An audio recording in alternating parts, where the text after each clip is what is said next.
একটা ভালো result achieve করা যায়, কিন্তু বাস্তবতা হলো ভালো রেজাল্ট অ্যাচিভ করতে চাইলে শুধুমাত্র পড়ার পেছনে বেশি বেশি সময় দিলেই হয় না, বরং তার পাশাপাশি পড়ার জন্য কার্যকরী কিছু স্টাডি টেকনিকও ইউজ করতে হয়। তো সেজন্য আজ এই ভিডিওটিতে আমি আপনাদের সাথে স্টাডি রিলেটেড এমন দুটি স্পেশাল টেকনিক শেয়ার করব, যেগুলো আপনাকে যে কোনো পড়া খুব দ্রুত সহজেই আয়ত্ত করতে অনেক বেশি হেল্প করবে। তাই আজকের এই ভিডিওটিকে একটু স্কিপ না করে প্রথম থেকে একটানা শেষ পর্যন্ত দেখতে থাকুন। তো চলুন শুরু করা যাক।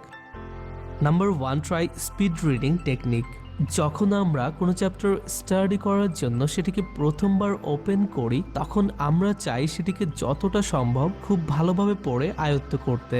আর এজন্য আমরা তখন সেই চ্যাপ্টারটির একেবারে প্রথম পেজ থেকেই প্রতিটি লাইন খুব ভালোভাবে বুঝে অথবা মুখস্থ করার মাধ্যমে সেগুলোকে আয়ত্ত করার জন্য ট্রাই করি। তবে স্টাডি করার এই টেকনিকটি কিন্তু খুব একটা ইফেক্টিভ নয়, বরং এভাবে পড়ার পরিবর্তে আমরা যদি তখন স্পিড লার্নিং টেকনিক ইউজ করি, তবে এক্ষেত্রে তুলনামূলক আরো বেটার রেজাল্ট পাওয়া যায়।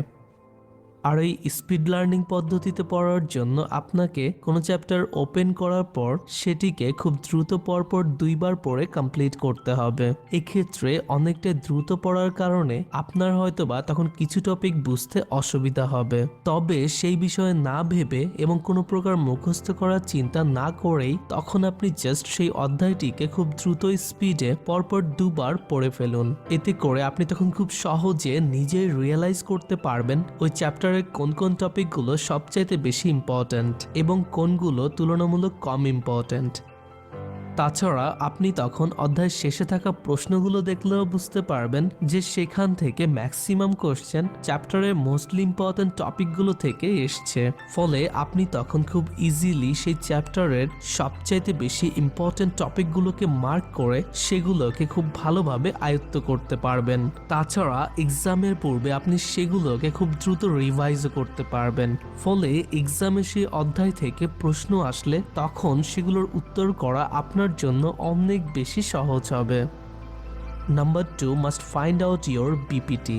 স্টুডেন্ট লাইফে একটা বেস্ট রেজাল্ট অ্যাচিভ করার জন্য প্রতিটি স্টুডেন্টের উচিত নিজের বিপিটি অর্থাৎ বায়োলজিক্যাল প্রাইম টাইম সম্পর্কে স্পষ্ট ধারণা রাখা। অ্যাকচুয়ালি আমরা দিনে মোট 24 ঘন্টার মধ্যে ঠিক যেই সময়ে নিজেদেরকে সবচাইতে বেশি এনার্জেটিক ফিল করি এবং যখন আমাদের মধ্যে একটু অলসতা ভর করে না, আমাদের উচিত সেই সময়টাকেই প্রতিদিন পুরোপুরি মনোযোগ সহকারে ডিপ স্টাডি করার জন্য ইউটিলাইজ করা, কারণ এই সময়টাতে সবচেয়ে বেশি ইফেক্টিভলি স্টাডি করা যায়। আর এই বিপিটি কিন্তু প্রতিটি স্টুডেন্টের ক্ষেত্রে আলাদা আলাদা হয়ে থাকে। যেমন কিছু কিছু স্টুডেন্ট স্টাডি করার ক্ষেত্রে সকালে সবচাইতে বেশি এনার্জেটিক ফিল করে, আবার কিছু স্টুডেন্ট সন্ধ্যায় পড়তে পছন্দ করে, আবার কিছু কিছু স্টুডেন্ট তো রাত জেগে স্টাডি করতে স্বাচ্ছন্দ্য বোধ করে।